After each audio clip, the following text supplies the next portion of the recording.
Hamdan wa syukran lillah, salatan wa salaman ala rasulillah wa ala alihi wa sahbihi wa mawala.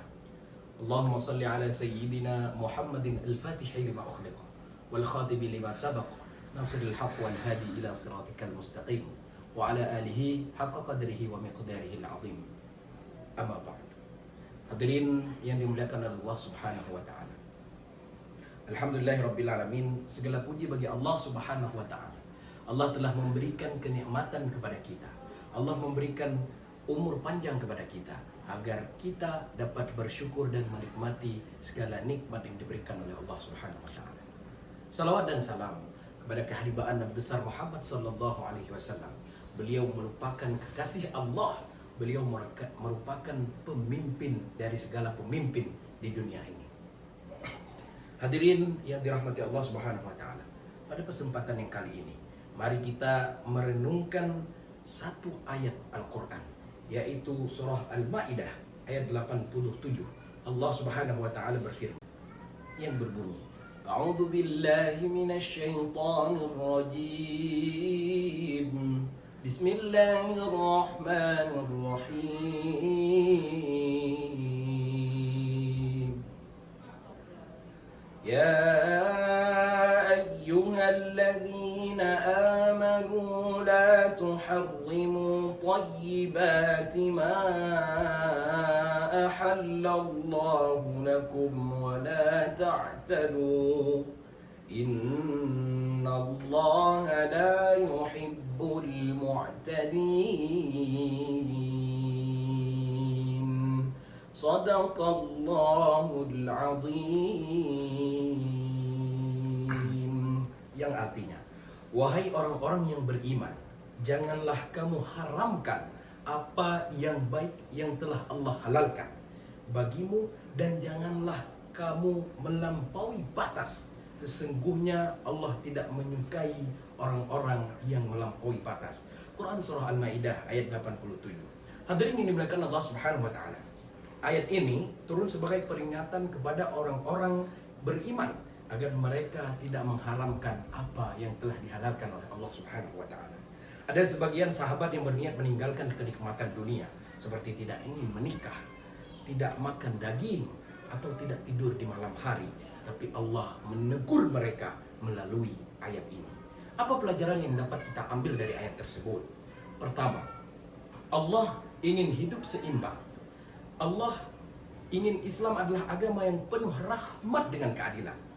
Allah telah menghalalkan banyak hal yang baik dalam hidup ini, seperti makan, istirahat, bahkan hiburan-hiburan yang sehat, dan lain-lainnya. Menikmati itu semua bukanlah dosa, tetapi bisa menjadi ibadah jika kita niatkan dengan benar. Seperti contohnya ketika tidur di bulan Ramadan, banyak orang salah menggunakan tidur ini sebagai alat untuk ibadah. Padahal di bulan Ramadan memang kita dianjurkan untuk tidur dalam hati kita, dalam niat kita sebagai ibadah. Tidak tidur dari pagi hingga sore, tidak. Tapi tidur sebentar, kailulah dari jam 10 hingga jam 12 sebelum zuhur, itu sangat baik, kata Rasulullah SAW. Kedua, jangan berlebihan melampaui batas dalam agama, baik terlalu keras atau terlalu longgar. Keduanya tidak disukai oleh Allah Subhanahu wa taala. Nabi Muhammad SAW pernah bersabda, sesungguhnya agama ini mudah dan tidaklah seseorang mempersulit dirinya dalam agama, melainkan ia akan kalah. Hadis ini adalah hadis riwayat Bukhari. Yang ketiga, ayat ini menjadi motivasi untuk kita bersyukur atas nikmat Allah yang Allah berikan kepada kita. Umur panjang, sehat badan, sehat pikiran. Bahkan kita sampai saat ini bisa bernafas, kita harus selalu bersyukur atas nikmat yang diberikan oleh Allah Subhanahu wa taala. Dengan cara-cara yang dapat diridhai oleh Allah Subhanahu wa taala. Jangan merasa bersalah menikmati hidup selama kita berada di jalan yang halal.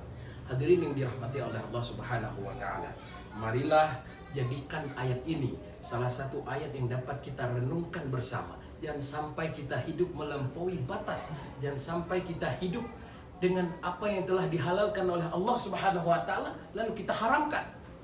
Jauhkan hal itu hadirin semua.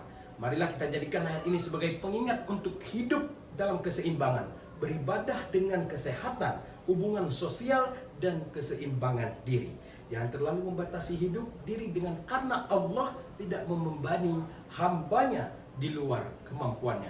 Seperti firman Allah dalam surah Ali Imran, La yukallifullahu nafsan illa wus'aha. Tidaklah Allah memberi cobaan kepada hambanya di luar kemampuannya. Dari ayat itu kita bisa mengambil bahwa bagaimana Allah menciptakan manusia, Allah menciptakan syaitan, seperti firman, wa ma khalaqtul jinna wal insa illa liya'budun. Allah tidak menciptakan manusia dan syaitan hanya untuk beribadah kepadanya. Hadirin yang dimuliakan oleh Allah Subhanahu wa taala, semoga kita semua termasuk kepada golongan selalu yang bersyukur, menikmati apa yang diberikan oleh Allah, menikmati apa yang dikaruniakan oleh Allah Subhanahu wa taala kepada kita, tidak melampaui batas dan senantiasa selalu dalam lindungan Allah Subhanahu wa taala. Amin, amin, amin ya rabbal alamin. Hadirin yang dimuliakan Allah Subhanahu wa taala, mungkin hanya sekian yang dapat saya sampaikan. Lebih dan kurang saya mohon maaf. Yang benar datang dari Allah, yang salah datang dari saya. Lebih dan kurang saya mohon maaf. Assalamualaikum warahmatullahi wabarakatuh.